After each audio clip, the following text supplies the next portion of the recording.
Kevin Harvick, winner. I felt like we had a really good car from the time we unloaded, and I think you could tell that from when we qualified. That's usually not my strong point, qualifying up here.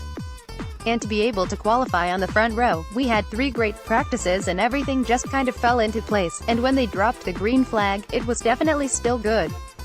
It was just one of those weekends where the car was spot on from the time we got here, and the guys are just doing a great job. Everybody is just so detail-oriented right now, and I feel like we're playoff racing on a weekly basis, and if you're going to win a bunch of races, that's what you have to do. Clint Bowyer finished second. We had a really good car all weekend long, and I would say speed-wise, sheer speed-wise, Kevin was a little bit better. That's a pretty good man to have happy right there. Know what I mean? But I mean, I needed a run in clean air to work on my car. That was the first time that we took off on stickers in that clean air, and the cars just drive way better, way different. You can carry momentum and do things that you can't do. Mired back there in traffic, battled through a lot of adversity today, having that bad pit stop and having to come back in and go to the back and battle back up through them. This is a fun racetrack. This is a challenging racetrack, a very competitive racetrack, one of the most competitive and challenging tracks I think we go to. The balance of your car is just so important, balancing those front tires to the rear. You've got to enjoy places like this. Daniel Suarez finished third. My pit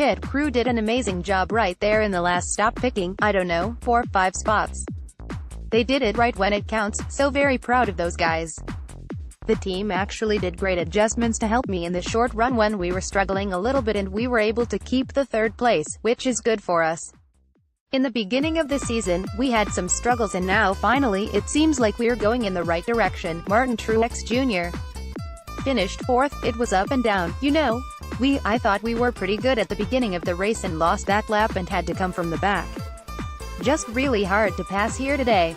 Our car was fast in clean air, but I couldn't pass anybody, especially those last 200 laps once we got somewhere up towards the front, so it was all about where we come off pit road and how we restarted, and it's frustrating, but we just couldn't seem to make the car turn off the corner all day long.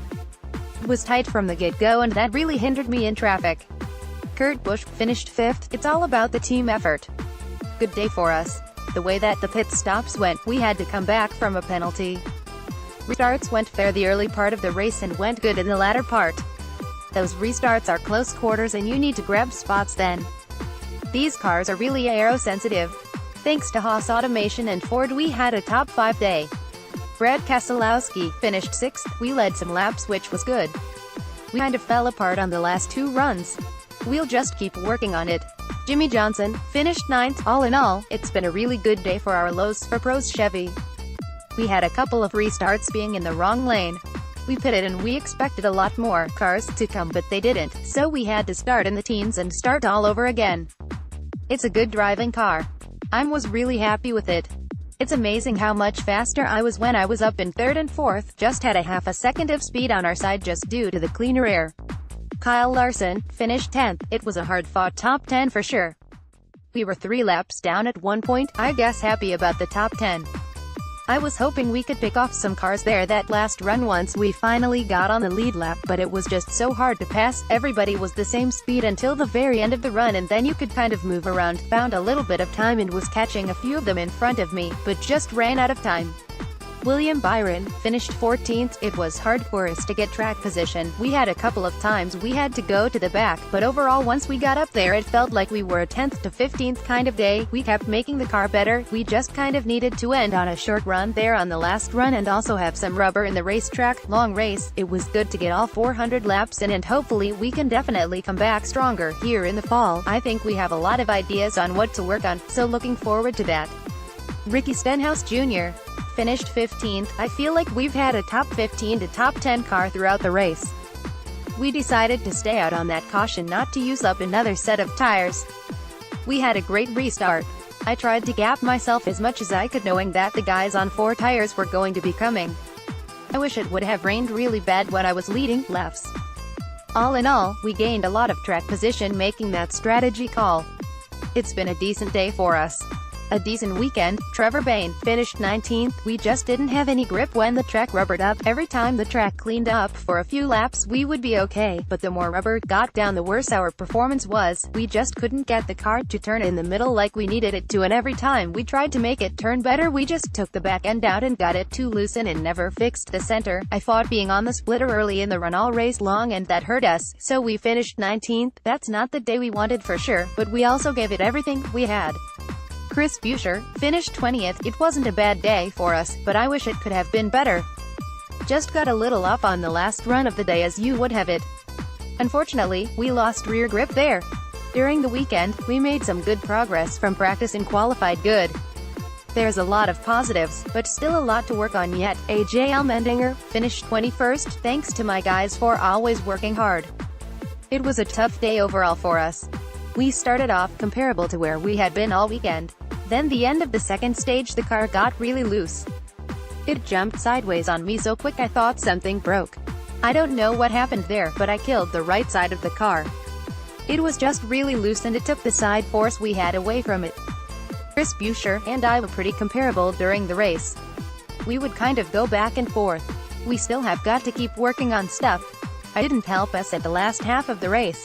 It was just survival at that point and we got what we could. Alex Bowman finished 23rd, just got off on pit sequence there and there was no coming back from it. I feel like we had a solid top 10 race car, but you just can't make up 2 laps without some help. There weren't very many cautions today and it's a bummer because we had a decent race car. Proud of my guys. We were really bad yesterday in practice and we made a lot of gains, but it's just part of it. Ty Dillon finished 24th. Today was a challenge for our Geico racing team.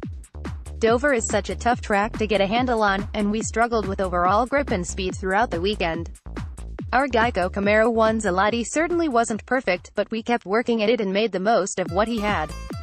This Germain racing team has been gaining momentum over the past few weeks, and this weekend will not get us down. We are always building and improving our program so that we can keep growing as a team each and every week. Kyle Busch finished 35th. We started the race with a vibration, unfortunately, and it just kept getting worse and worse as the day was going.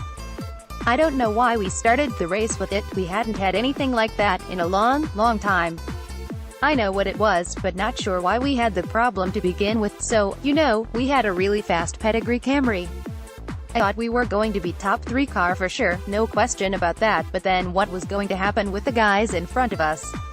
I felt like if we could have jumped them in track position, maybe we could have done something better about keeping the clean air and keeping the lead and stuff like that, but it just got so bad there that last run vibrating it even blew the shifter ball off the shifter, and when it finally broke, I couldn't even grab the shifter in order to knock it out of gear so I could just push the clutch in, so I had to nurse it back and get out of everybody's way.